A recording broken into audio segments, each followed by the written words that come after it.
मैं सुलता महाराणा।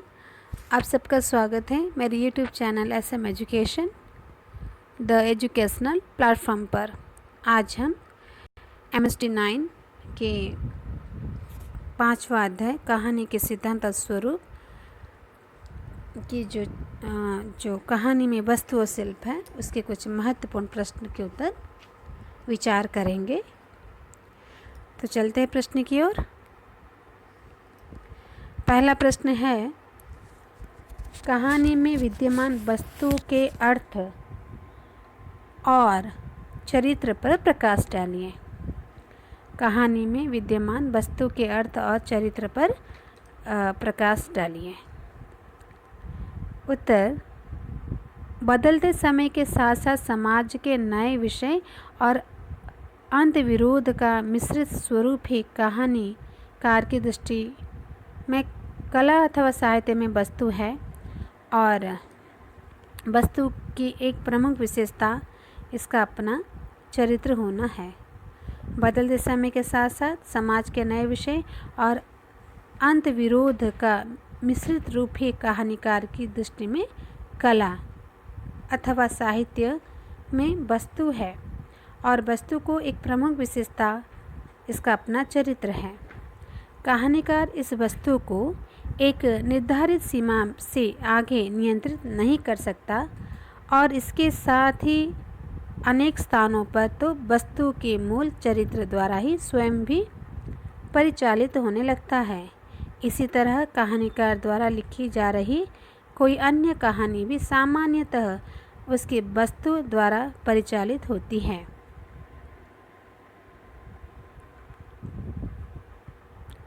इसलिए बहुधा कहानी पढ़ते समय पाठक का ध्यान इस नई वस्तु की ओर अनायास ही आकर्षित हो जाता है और वह इसके दबाव में नए ढंग से सोचने तथा विचारने लगता है।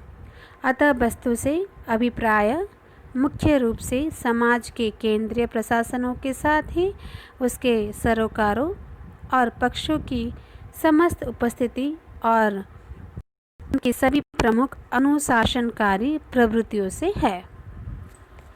तो प्रश्न दूसरा देखते हैं, कहानी के रूप का यथार्थ से क्या संबंध है, साथ ही यदि यथार्थ में बदलाव आए तो उसका कहानी के रूप पर क्या प्रभाव पड़ता है, स्पष्ट कीजिए। कहानी के रूप का यथार्थ से घनिष्ठ संबंध है। जब पाठक कल्पनाशीलता के कारण कहानी की रोचकता तथा सार्थकता के लिए अपना समर्थन या सहमति प्रदान करता है तथा वह जब कहानी की दुनिया से अपनी दुनिया में लौटकर यह देखता है कि कहानी की कथानक वाली बातें वास्तविक में विद्यमान होकर उसको अत्यधिक आकर्षक भी बना रही हैं, तब कहानी का कथानक या उसकी विषय वस्तु पाठक को वास्तविकता के मुख्य पक्ष में लाकर खड़ा करने का सशक्त माध्यम भी बनाती है। यह वास्तविकता इसीलिए भी आकर्षक लगती है क्योंकि उसका आंतरिक यथार्थवाद सच पाठक के लाभार्थ उसी के घटनाक्रम के बीच से उभर कर आता है। अर्थात तब इस रूप में कहानी सिर्फ रोचकता का साधन न रहकर वैचारिकता को उत्पन्न करने का एक महत्वपूर्ण साधन भी बन जाती है। यदि यथार्थ में बदलाव लाया जाता है तो इससे कहानी के रूप में रोचकता तथा सार्थकता पर साहित्य के लिए खतरा उत्पन्न होने लगता है, क्योंकि वास्तविक संसार से निकलकर अनायास ही कल्पना के संसार में प्रवेश करना एक व्यक्ति के लिए प्राय सपने जैसा होता है। कल्पना की दुनिया वास्तविक दुनिया की अपेक्षा ज़्यादा मोहक होती है और वहाँ कहानी में रमने का अत्यधिक सुख व्यक्ति को प्रायः उसकी नैतिकता के मानकों से दूर कर देता है। वस्तुतः यहाँ पर नैतिकता का वास्तविक अर्थ ही बंधन में बंधना है, ताकि लोग मानसिक स्तर पर सामाजिक नियमों से जुड़े रहे और यही प्राय समाज का तर्क भी होता है। उसमें सामान्यतः यह तर्क भी निहित होता है कि श्रोता या पाठक अपने समाज की सच्चाई को पूर्णतः पहचान कर उसके अनुचित या असत्य पक्षों को एक नए सिरे नकारना शुरू कर दे। वस्तुतः कहानी रोचक एवं घटना प्रधान होने के साथ ही सामाजिक नियमावली को पृष्ठ करने का एक सशक्त माध्यम भी होता है। अतः प्राय कहानी की वस्तु को सामान्य रूप से एक विशेष में ले जाने वाली सामाजिक सोच का पर्याय भी माना जाता है। कुछ महत्वपूर्ण प्रश्न की ओर चलते हैं। कहानी में विद्यमान अर्थकता पर प्रकाश डालिए।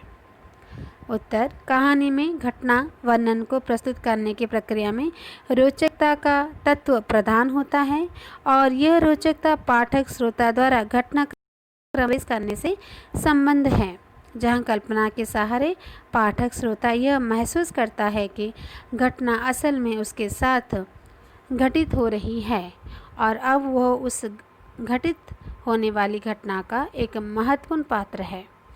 यह ऐन्द्रिकता का महसूस करने का विषय है और कोई भी कहानी सामान्यतः इस आधार पर सफल भी मानी जाती है कि सजग पाठक या श्रोता को अपनी दुनिया में आकर्षित लेती है। अतः इस तरह आकर्षण के द्वारा कहानी एक तरह का ऐसा पैदा करती है जिसमें कुछ क्षणों के लिए व्यक्ति यह तक भूल जाता है कि वह वास्तविक लोक में है या कल्पना लोक में। संभवतः इसे सामान्यतः तिलस्म, एयारी, जादू जैसे शब्द का प्रयोग कहानी के इसी आकर्षण के संदर्भ में किया जाता है। कल्पना का संबंध यद्यपि कहानी मात्र से न होकर पूरे साहित्य से होता है, फिर भी कहानी की व्याख्या करते हुए उसमें कल्पना को विशेष महत्व दिया जाता है, क्योंकि कहानी की अपेक्षा कविता में कल्पना या कल्पनाशीलता की भूमिका अधिक निर्णायक सिद्ध होती है और इसीलिए प्रायः कविता में कल्पनाशीलता की मात्रा बहुत अधिक होती है। लेकिन कहानी में प्रायः यह विवरणों का सामंजस्य मुख्यतः कल्पनाशीलता को अतिरिक्त तीक्ष्णता प्रदान ही करता है तथा घटना तत्व में विवरणों के संकेत निहित होते हैं। इसीलिए घटना के ये विवरण प्राय सामान्य जीवन के बहुत ही निकट होते हैं। सामान्य यह हर व्यक्ति जानता है कि विवरणों का एक वास्तविक भौतिक आधार होता है और इसी आधार में एक साथ वे पक्ष भी आते हैं जिनके प्रासंगिकता कभी कम और कभी ज़्यादा हो जाती है, जिसके कारण कुछ लेखक नैतिकता को अत्यधिक महत्व देते हैं तो कुछ अपनी सफलता को और कुछ अन्य प्रकृति को, और इसके साथ ही प्राय महत्व देने के अनुपात में अनेक विवरण इसी कारण में बदलते हैं और इसीलिए ही विशेष संदर्भ में उन विवरणों को मात्रा में भी परिवर्तन हो जाता है। दूसरा प्रश्न चलते हैं। कहानी के स्वभाव या चरित्र का मूल्यांकन कीजिए। कहानी के स्वभाव या चरित्र में उसमें घटना का होना जरूरी है, क्योंकि वास्तव में मनुष्य का वह अनुभव घटना के माध्यम से व्यक्त होता है। इस प्रकार हम उसे प्रसन्नता अथवा दुख के अनुभव के रूप में याद करते हैं और इसलिए वह कहानी के निकट समझा जा सकता है। उदाहरण के लिए प्रत्येक विशिष्ट अनुभव का एक शुरुआती बिंदु होता है। उदाहरण के लिए हम किसी से मिलने पर यह कहे कि तो नहीं पता है कि मेरे साथ क्या घटना घटी, तो सुनने वाले ने मानसिकता में कौतूहल उत्पन्न होगा और वो उस घटना को जानना चाहेगा और साथ ही घटित घटना वर्णन के रास्ते पर स्वभावतः सजग गति आगे चलती है और सुनने वाले अत्यधिक कौतूहलवश पूछता है और इसी तरह एक विशेष बिंदु पर आकर वर्णन की समाप्ति भी हो जाती है। वर्णन के समाप्त होने पर आसपास के लोग संतोष महसूस करते हैं और सहमति जताते हैं, जिससे यह पता चलता है कि व्यक्तियों को इस वर्णन को सुनना अच्छा लगता है। अतः इस प्रकार दो काल बिंदुओं के माध्यम से सिमटा हुआ यह वर्णन कहानी माना जा सकता है, जो प्रायः घटना के इर्द गिर्द घूमता है। कहानी के स्वभाव या चरित्र के रूप में एक महत्वपूर्ण शिरा पाठक और दूसरा स्वयं कहानी का लेखक, क्योंकि पाठक के साथ ही उक्त रोचकता और संतोष की अनुभूति अन्य स्तर पर लेखक को भी होती है। इसका उदाहरण वरिष्ठ कथाकार सतीश जमाली है का यह वक्तव्य है। मुझे याद है कि मेरी कहानी प्रथम पुरुष जब मार्कंडेय द्वारा संपादित त्रैमासिक छोटी पत्रिका में होती कथा में छपी तो चंद ही दिनों में पाठकों, लेखकों, मित्रों और आलोचकों के बीच उसकी इतनी ज़्यादा चर्चा हुई कि मैं इसे दंग रह गया। और इस एक कहानी ने जैसे रातों रात में कथा जैसी छोटी पत्रिका में छपने का ही परिणाम था कि जिसका ध्यान मेरी इस कहानी का तरफ गया। इसके बाद कई वर्षों तक होता रहा कि संपादक कहानी भेजने की यह जरूर जोर देता प्रथम पुरुष जैसी जोरदार कहानी भेजें।